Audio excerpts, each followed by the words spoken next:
It can save one person. All new tonight on 11 at 11, one of Denise Applegate's good friends tells us her story should serve as a warning. Applegate was found shot dead yesterday in her Sardinia home. Her estranged husband also found dead there. The two were going through a divorce. Now that friend tells Only 9 on Your Side's Evan Millward the abuse was obvious. He's joining us now live. Evan. Well, Tanya, it's important to point out that at this time, neither Brown County sheriffs or state investigators have said yet who pulled the trigger. Jay Applegate's parents told us he had a history of violence. And now that friend is speaking out, saying Denise Applegate's story needs to be told because the domestic violence system failed her. I hate this picture in one sense because it was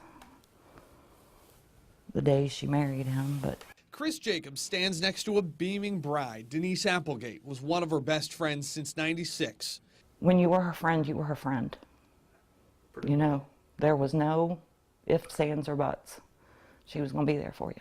Jacobs lost her friend Monday in a way she says she'd feared. Denise and Jay Applegate were in the middle of a divorce. They had a hearing scheduled for Friday. You'd never know it by looking at their picture.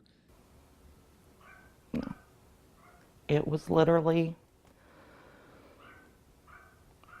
3.5 years of hell for her. It came to an end Monday morning at the home they once shared in Sardinia. As strange as it sounds right now, I wish she was here hugging me. You know, she's the one I want to call because I'm hurting.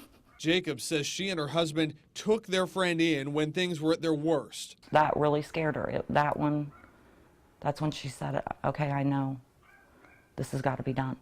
Jay Applegate's family told us Monday he had a history of domestic violence and trouble sharing his feelings. Denise wrote in her divorce complaint he, quote, is guilty of extreme cruelty. Phew. Chris Jacobs says that and the system took her friend. I think the laws have got to change because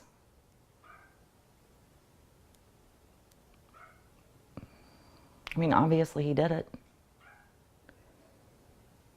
So what can you do other than change those laws? Right now, that case, an apparent murder-suicide, is in the hands of the Ohio Bureau of Criminal Investigation. Again, state investigators not saying who pulled that trigger just yet. And Denise Applegate's friend wants to remind everyone that if you know someone who's being abused, say something. We're live in Mount Adams tonight. I'm Evan Millward, 9 on Your Side. Some powerful words from her tonight. Thank you, Evan. Meanwhile, funeral services will be tomorrow for Miami University student Rebecca Eldemeyer. Police say her boyfriend, Larry Tipton II, shot her to death. Tipton later killed himself. Eldemeyer told 911 dispatchers that she was fearing for her safety after she broke up with him on Saturday. Both were found dead the next day. The funeral will be at 11 tomorrow morning at the Weil Funeral Home. That's on Cornell Road.